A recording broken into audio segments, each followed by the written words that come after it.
Hapon na pala to guys, nang mag-prepare ako para sa aming uulamin para sa dinner. Magluluto lang pala ako ng chicken tinola dito guys. At sinimulan ko na palang hiwain itong sibuyas, luya at bawang. At hinimay ko na rin yung chili leaves saka yung sayote. At simulan ko na pala siyang ginisa guys. Ginisa ko lang pala yung bawang, sibuyas, luya at itong manok. At hinalo-halo ko lang pala yan dyan guys. At nilagyan ko ng kunting patis. So, ganyan lang ako kasimple magluto ng chicken tinola guys. At nilagyan ko lang pala yan ng kunting tubig. Pagdating kasi sa chicken tinola guys, hindi ko talaga nilagyan ng maraming tubig. Yung sobrang dami ang sabaw kasi mawawala din ang lasa.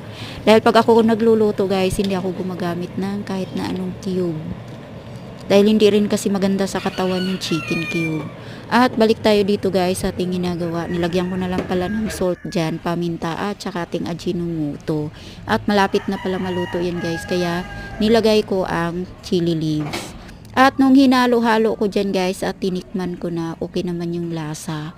Pero ito yung nakakagulat guys. Muntik na akong mapasok dyan. Sarap. Yan, gulat na gulat ako dyan. Dahil tumalsik yung sabaw, grabe ang init. So, luto na ang ating tinola guys. Hanggang dito na lang.